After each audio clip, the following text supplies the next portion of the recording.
Democratic National Convention coming to a climax tonight. Vice President Kamala Harris will take the stage. She'll tell her story and give her vision of what her presidency would look like if she should win. NBC's Bree Jackson live in Chicago speaking to delegates about this big moment and a possible future with the Harris White House.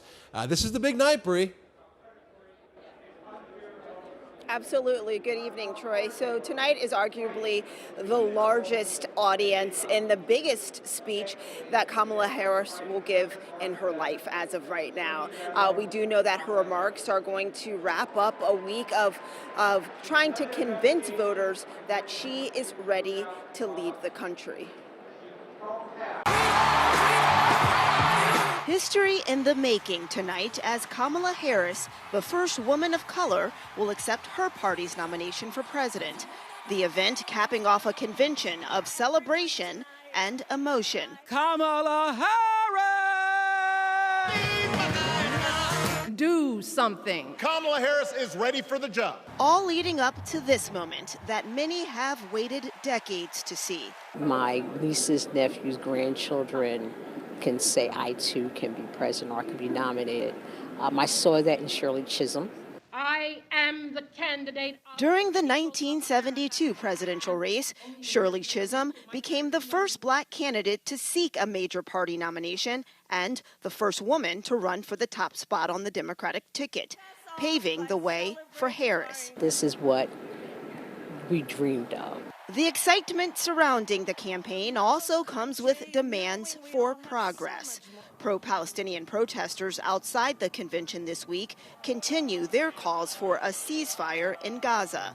We spoke to a leading voice in the uncommitted movement, representing a constituency largely absent from the convention over the administration's stance on the war. So our message to now Vice President Harris is a hope of her to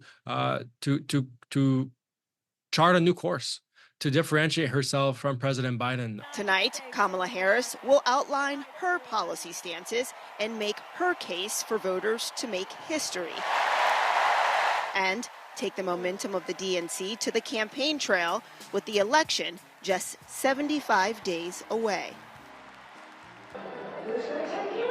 And tonight, Harris is expected to share her personal and professional story, as well as lay out her vision for the country in contrast to that offered by former President Trump. And something else that people are going to be looking for tonight is if Kamala Harris differentiates her policies from President Biden's. Troy? Yeah, well, she's coming out of this with a lot of buzz, a lot of momentum, but then the real race begins, right? 2.5 months, sprint to the finish line in November. Absolutely, 75 days away, and that will fly by. And just imagine, it was just a few weeks ago that she actually, that this whole race changed, that she became the front runner for the Democratic nomination. Tonight she'll officially accept the nomination. So bottom line, things happen fast. We're not far away from the election day, so everyone has to buckle up and get ready. Yeah, very compressed, and early voting starts even earlier. Bree, thank you so much. Nice work out there. Tram? Arizona will once again be in the spotlight tonight at the DNC. Senator Mark Kelly and his wife Gabby Giffords will be speaking in prime time, and so will Arizona Congressman and U.S. Senate candidate Ruben Gallego. He'll be talking about his military service. Gallego is running against Republican candidate Carrie Lake to replace independent Senator Kyrsten Sinema. 12 News journalist Bram Resnick caught up with him today in Chicago. Give us a preview of the speech. What notes are you going to hit? What's the theme?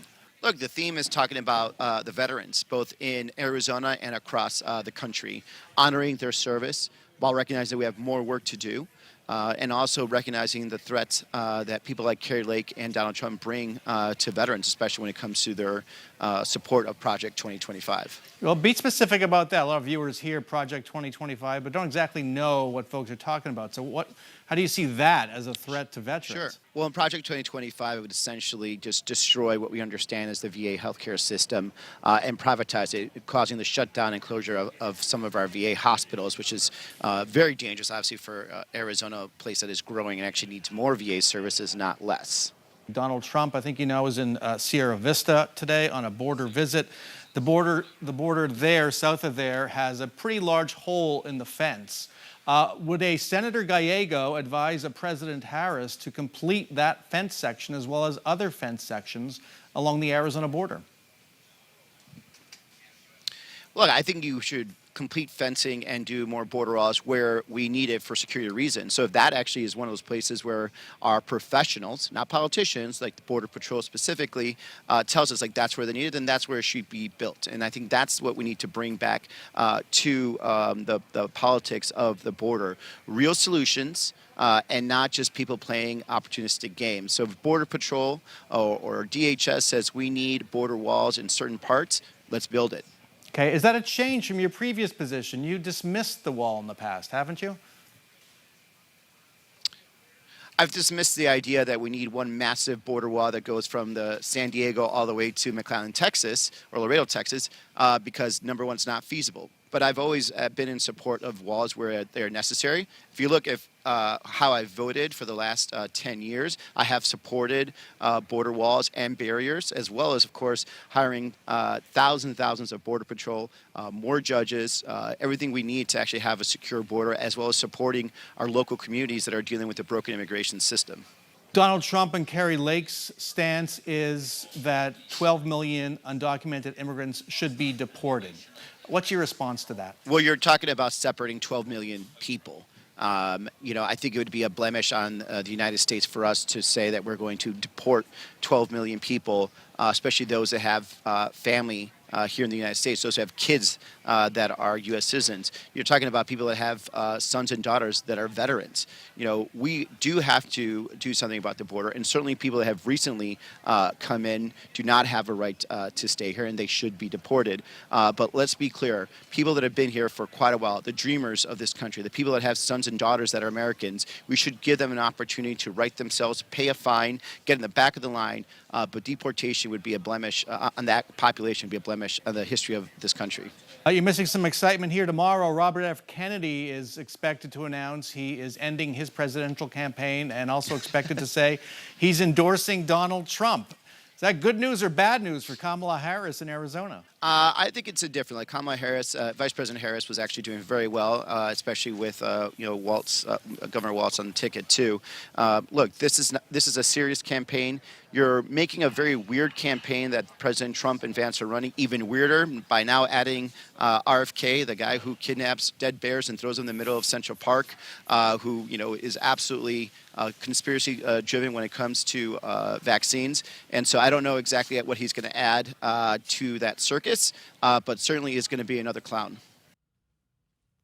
Well, Congressman Gallego is expected to speak tonight in less than 3 hours at 7 o'clock. And this is a family affair. Ruben's mother is also in Chicago supporting her son at the DNC. 12 News also caught up with Phoenix Mayor Kate Gallego earlier today. Mayor Gallego is also the president of the Democratic Mayors Association. And yesterday in Chicago, she had brunch with other female Democratic mayors from across the country. Tonight, Gallego is looking forward to watching Vice President Kamala Harris deliver her address at the convention and what she needs to do to help Arizonans. We are going to talk to people about the issues that matter. It's really important to me that in the vice president's first major policy address, she focused so much on issues that matter to Arizonans, including affordable housing and their great success with bringing down the cost of prescription drug prices. But we know we have a lot more important conversations to come. And so we're going to try to reach people where they are. It's such a different convention in that there's a lot of social media and people who are blogging, and it's really used to be only about television, and now you reach people on their phones or wherever they are. For many people, it's still the doors, though. Coverage of the Democratic National Convention starts right here on 12 News at 6 p.m. That's followed by Law and Order, and then we hope you join us for more on 12 News at 9.